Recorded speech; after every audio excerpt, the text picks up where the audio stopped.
قال الله تبارك وتعالى الله في القرآن المجيد والفرقان الحميد وأن المساجد لله فلا تدعوا مع الله أحدا۔ رب العالمین فرما رہا ہے کہ یہ مسجدیں میری ہیں،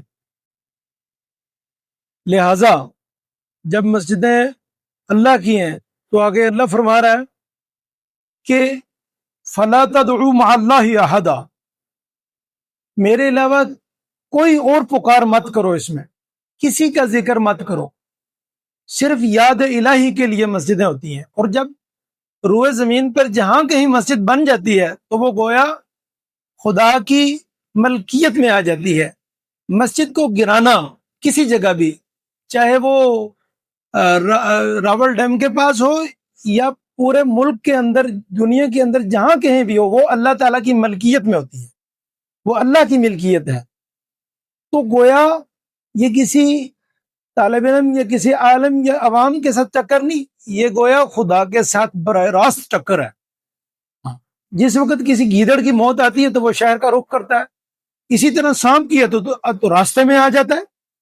تو جب کسی کی بربادی کے دن شروع ہوتے ہیں نا تو اس کی گنتی پھر الٹی شروع ہو جاتی ہے۔ اسی طریقے سے اللہ کے گھر مسجد کے اندر امن کا پیغام ہے۔ تو مسجد کس لیے بنائی جاتی ہے؟ عبادت کے لیے، نہ کہ شر و فساد کے لیے، بلکہ دنیا کے اندر اللہ کا پیغام سنانے کے لیے، عبادت کے لیے اور اللہ تعالیٰ کے ساتھ ربط کرنے کے لیے۔ لہذا کسی کی جو ذاتی ملکیت ہو، کوئی قبضہ کر کے مسجد بنائے تو وہ تو درست طریقہ نہیں ہے، غلط ہے۔ لیکن یہ جو ہم کہتے ہیں نا کہ یہ سرکاری جگہ ہے، سرکاری جگہ کوئی بھی نہیں ہوتی، یہ عوام کی، پبلک کی جگہ ہوتی ہے۔ سرکار کو تو ہم خود لے کر آتے ہیں اس لیے کہ خدمت کرو عوام کی۔ آج اصل میں عوام کو یہ نعرہ ہی سمجھ نہیں آیا کہ ہم نے نعرہ کون سا لگانا ہے۔ یہ جو جگہیں ہیں یہ سب جتنی بھی ہیں یہ عوام کی پراپرٹی ہے، عوام کی پبلک پراپرٹی ہے، ان کے مفاد عامہ کے لیے ہوتی ہے۔ تو گورنمنٹ بھی غلط سمجھی کہ شاید یہ سب کچھ ہمارا، ہم جو چاہیں اس کا تصرف کریں۔ عوام کو بھی غلط فہمی ہے کہ بس یہ جگہ گورنمنٹ کی کوئی جگہ نہیں ہے، یہ سب عوام کی جگہ ہے۔ لہٰذا جس جگہ مسجد بن جائے وہ گویا اللہ کی ملکیت میں ہوتی ہے۔ ویسے تو سب زمین اللہ کی ہے، لیکن وہ خاص اللہ کی مختص کردہ کہ وہاں پہ صرف عبادت کی جائے گی اور اللہ تعالیٰ کی یاد کے لیے۔ اور اللہ قرآن کریم میں ارشاد فرما رہا ہے کہ اس سے بڑا کون ظالم ہے جو مسجدوں کے اندر میری یاد سے اور میرے ذکر کو کسی کو روکے، تو اس سے بڑا اور ظالم کون ہوگا؟